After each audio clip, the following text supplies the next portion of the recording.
शरद sir, सबसे पहले index की तरफ चलते हैं। बेहतरीन रैली कल देखने को मिली, ऑल टाइम हाई टच करते हुए बाजार नजर आया।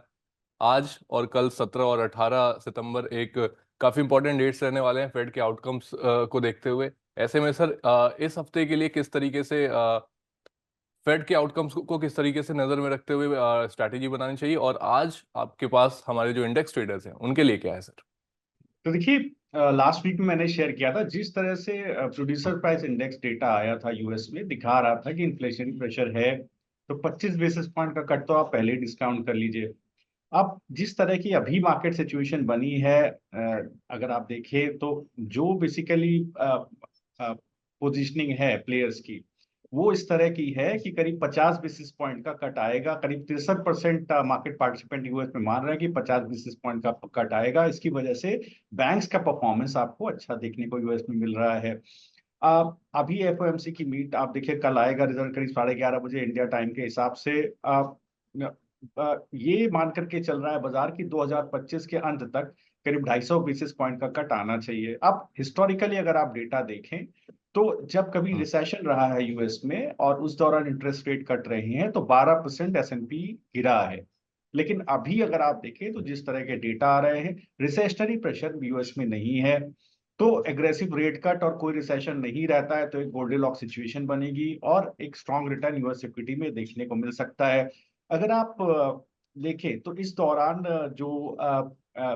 पहले भी मैंने शेयर किया था कि ब्रेंट क्रूड आप देखिए तो करीब हम्म। 65-70 के आसपास बुलिश बेस बना करके ऊपर चल रहा है। आप सीबीओई का एक 10 साल का ट्रेजरी यील्ड देखें तो वो गिर रहा है हम्म। 368 बेसिस पॉइंट है। मुझे लगता है 330 बेसिस पॉइंट तक चला जाएगा। गोल्ड में हमें एक अपटिक देखने को मिल रहा है। तो करना क्या चाहिए निफ्टी में? सबसे पहले तो ये समझिए कि जो ट्रेडिंग रेंज है वो 25,290 336 जो बेस है, नीचे ऊपर की तरफ है 25,500 25,580। इंटरमीडिएट रेजिस्टेंस है 25,500 445 530 के पास बना हुआ है, क्योंकि जो 25,500 का पुट राइटर है वो बहुत मजबूती से 25,235 का बेस बना करके खड़ा हुआ है। जब तक 25,235 नहीं टूटेगा वो पुट राइटर अपनी पोजीशन नहीं काटेगा।